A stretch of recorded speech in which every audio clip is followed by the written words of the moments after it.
Hari Om welcome back to Hanidhwani YouTube channel. ಎಲ್ಲರೂ ಹೇಗಿದ್ದೀರಾ? ಚೆನ್ನಾಗಿದ್ದೀರಾ ಅಂತ ಭಾವಿಸ್ತೀನಿ. ಇವತ್ತಿನ ರೆಸಿಪಿ ಬಂದ್ಬಿಟ್ಟು ಕ್ಯಾಬೇಜ್ ರೈಸ್ ಬಾತ್. ಈಸಿಯಾಗಿ ಬೇಗ ಕಡಿಮೆ ಐಟಮಲ್ಲಿ ಮಾಡ್ಬೋದು ಅಂತ ಟೇಸ್ಟಿಯಾಗಿರುವಂಥ ರೈಸ್ ಬಾತ್ ಹೇಗೆ ಮಾಡೋದು ಅಂತ ತೋರಿಸ್ತಿದ್ದೀನಿ. ಮೊದಲಿಗೆ ನಾವು ಚಿಕ್ಕ ಜಾರಿಗೆ ಶುಂಠಿ ಮತ್ತು ಒಂದು 4ರಿಂದ 5 ಇಷ್ಟು ಬೆಳ್ಳುಳ್ಳಿ ಹಾಕ್ಕೊಳ್ಳಿ. 3 ಟೊಮೆಟೊ ಹಾಕ್ಕೊಂಡಿದ್ದೀನಿ, ಮೀಡಿಯಮ್ ಸೈಜ್ ಟೊಮೆಟೊ, 1 ಏಲಕ್ಕಿ, ಸ್ವಲ್ಪ ಚಕ್ಕೆ ಹಾಕ್ಕೊಂಡಿದ್ದೀನಿ, ಹಾಗೆ 2 ಲವಂಗ ಹಾಕ್ಕೊಂಡಿದ್ದೀನಿ. ಕಾಳು ಮೆಣಸಿದ್ರೆ ಕಾಳು ಮೆಣಸು ಹಾಕ್ಕೊಳ್ಳಿ. ಹಾಗೆ ಸ್ವಲ್ಪ ಕೊತ್ತಂಬರಿ ಸೊಪ್ಪು ಕೂಡ ಆ್ಯಡ್ ಮಾಡ್ಕೊಳ್ತಾ ಇದ್ದೀನಿ. ಇಷ್ಟೆಲ್ಲ ಆ್ಯಡ್ ಮಾಡಿಕೊಂಡು ಫೈನ್ ಪೇಸ್ಟ್ ಮಾಡ್ಕೊಳ್ಳಿ, ನೀಟಾಗಿ ರುಬ್ಕೊಳ್ಳಿ. ಆಮೇಲೆ ಕುಕ್ಕರಲ್ಲಿ ಒಗ್ಗರಣೆ ಹಾಕ್ಕೊಳ್ಳಿ. ಒಂದು 4ರಿಂದ 5 ಟೀ ಸ್ಪೂನಷ್ಟು ಆಯಿಲ್ ಹಾಕ್ಕೊಳ್ಳಿ. ಸೊ ಒಂದು 1/4 ಟೀ ಸ್ಪೂನಷ್ಟು ಜೀರಿಗೆ ಹಾಕ್ಕೊಳ್ಳಿ. ಹಾಗೆ ಸ್ವಲ್ಪ ಕಸೂರಿ ಮೇಥಿ ಹಾಕ್ಕೊಳ್ಳಿ. ಕಸೂರಿ ಮೇಥಿ ಹಾಕೋದ್ರಿಂದ ಫ್ಲೇವರ್ ಚೆನ್ನಾಗಿರುತ್ತೆ, ಟೇಸ್ಟು ಕೂಡ ಸ್ವಲ್ಪ ಚೇಂಜ್ ಆಗುತ್ತೆ. ಹಾಗೆ ಒಂದು ಮಾತ್ರ ಈರುಳ್ಳಿ ಹಾಕ್ಕೊಳ್ತಾ ಇದ್ದೀನಿ, ಉದ್ದಕ್ಕೆ ಸ್ಲೈಸ್ ಮಾಡಿಕೊಂಡು ಒಂದು ಈರುಳ್ಳಿ ಹಾಕ್ಕೊಳ್ಳಿ. ಯಾವುದೇ ರೈಸ್ ಬಾತ್ಗಾಗಲಿ ಈರುಳ್ಳಿ ಸ್ಲೈಸಾಗಿ ಮಾಡ್ಕೊಳ್ಳಿ, ಈಸಿಯಾಗಿ ಬೇಗ ಚೆನ್ನಾಗಿ ಫ್ರೈ ಆಗುತ್ತೆ, ಟೇಸ್ಟು ಕೂಡ ಚೆನ್ನಾಗಿರುತ್ತೆ. ಹಾಗೆ ಕ್ಯಾಬೇಜ್ ಚಿಕ್ಕದಾಗಿ ಕಟ್ ಮಾಡ್ಕೊಳ್ಳಿ, ಎಲೆಕೋಸು ನೀಟಾಗಿ ಕಟ್ ಮಾಡ್ಕೊಂಡು ಹಾಗೆ ಆಯಿಲಲ್ಲಿ ಸ್ವಲ್ಪ ಹೊತ್ತು ಒಗ್ಗರಣೆಯಲ್ಲಿ ಬಾಡಿಸ್ಕೊಳ್ಳಿ.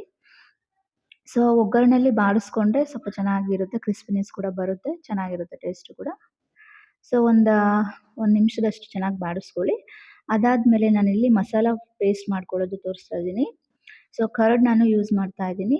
ಕರ್ಡ್ಗೆ ಸ್ವಲ್ಪ ಗರಂ ಮಸಾಲ ಹಾಕ್ಕೊಳ್ಳಿ, ಸ್ವಲ್ಪ ಧನಿಯಾ ಪೌಡರ್ ಹಾಕ್ಕೊಳ್ಳಿ, ಹಾಗೆ ಸ್ವಲ್ಪ ಚಿಲ್ಲಿ ಪೌಡರು, ಇಷ್ಟು ಮೂರೂ ಹಾಕ್ಕೊಂಡು ಮೊಸರು ಜೊತೆಗೆ ಚೆನ್ನಾಗಿ ಮಿಕ್ಸ್ ಮಾಡ್ಕೊಳ್ಳಿ. ನೀಟಾಗಿ ಮಿಕ್ಸ್ ಮಾಡಿಕೊಂಡು ಈ ಪೇಸ್ಟನ್ನು ಅದಕ್ಕೆ ಆ್ಯಡ್ ಮಾಡಿಕೊಂಡ್ರೆ ಆಯಿತು. ಮೊಸರು ಏನಕ್ಕೆ ಆ್ಯಡ್ ಮಾಡ್ತಾರೆ ಅಂತಂದರೆ ಹುಳಿ ಬರಲಿ ಅಂತ, ಹಾಗೆ ಕೂಡ ಟೇಸ್ಟ್ ಕೂಡ ಚೇಂಜ್ ಆಗುತ್ತೆ, ರೈಸ್ ಬಾತಿಗೆ ಬಿರಿಯಾನಿ ಫ್ಲೇವರ್ ಬರುತ್ತೆ ಅಂತ ಅದಕ್ಕೋಸ್ಕರನೂ ಕೂಡ ಹಾಕ್ತಾರೆ. ಸೊ ಈ ಪೇಸ್ಟನ್ನು ಮಸಾಲ ಪೇಸ್ಟನ್ನು ಒಗ್ಗರಣೆಗೆ ಆ್ಯಡ್ ಮಾಡಿಕೊಂಡು ನೀಟಾಗಿ ಮಿಕ್ಸ್ ಮಾಡ್ಕೊಳ್ಳಿ. ಹಾಗೆ ಸ್ವಲ್ಪ ರುಬ್ಕೊಂಡಿರೋವಂಥ ಟೊಮೆಟೊ ಮಸಾಲ, ಶುಂಠಿ ಬೆಳ್ಳುಳ್ಳಿ ಪೇಸ್ಟ್ ಎಲ್ಲ ಇತ್ತವಲ್ವ, ಅದನ್ನು ಕೂಡ ಆ್ಯಡ್ ಮಾಡ್ಕೊಳ್ತಾ ಇದ್ದೀನಿ ನಾನಿವಾಗ.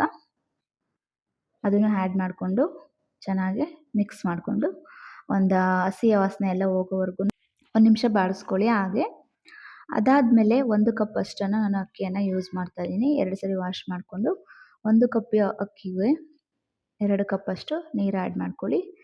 ಸೊ ಇಲ್ಲಿ ಕ್ಯಾಬೇಜ್ ರೈಸ್ ಬಾತ್ ಏನಂತ ಹೇಳ್ಬೋದಂದರೆ ಕಮ್ಮಿ ಐಟಮು, ಕ್ಯಾಬೇಜ್ ಒಂದೇ. ಇದಕ್ಕೆ ನೀವು ಬಟಾಣಿ ಬೇಕಂದರೆ ಆ್ಯಡ್ ಮಾಡ್ಕೋಬೋದು, ಚೆನ್ನಾಗಿರುತ್ತೆ ಟೇಸ್ಟು ಕೂಡ. ಕ್ಯಾಬೇಜಲ್ಲಿ ಕೆಲವು ರೈಸ್ ಬಾತ್ ಮಾಡಲ್ಲ ತುಂಬ ಜನ, ಕೆಲವೊಬ್ಬರು ಮಾಡ್ತಾರೆ, ಗೊತ್ತಿಲ್ಲ ನನಗೆ, ಬಟ್ ನಾನು ಮಾಡ್ತೀನಿ. ಇದು ತುಂಬ ಚೆನ್ನಾಗಿರುತ್ತೆ ಟೇಸ್ಟು. ಆ ಕ್ಯಾಬೇಜ್ ಫ್ಲೇವರು ನಾವು ಆಯಿಲಲ್ಲಿ ಫ್ರೈ ಮಾಡಿರ್ತೀರಲ್ವ, ತುಂಬ ಚೆನ್ನಾಗಿ ಬಂದಿರುತ್ತೆ. ಕ್ಯಾಬೇಜಲ್ಲಿ ರೈಸ್ ಬಾತ್ ಯಾರೂ ಟೇಸ್ಟ್ ಮಾಡಿರಲ್ಲ ಅಂದ್ಕೊಳ್ತೀನಿ, ಎಲ್ಲೋ ಕೆಲವೊಬ್ಬರು ಮಾಡಿರ್ತೀರ ಅಂದ್ಕೊಳ್ತೀನಿ. ಬಟ್ ಬರೀ ಕ್ಯಾಬೇಜ್ ಹಾಕಿ ರೈಸ್ ಬಾತ್ ಮಾಡಿ ತುಂಬ ಚೆನ್ನಾಗಿರುತ್ತೆ, ಈಸಿಯಾಗಿ ಬೇಗ ಕೂಡ ಆಗುತ್ತೆ.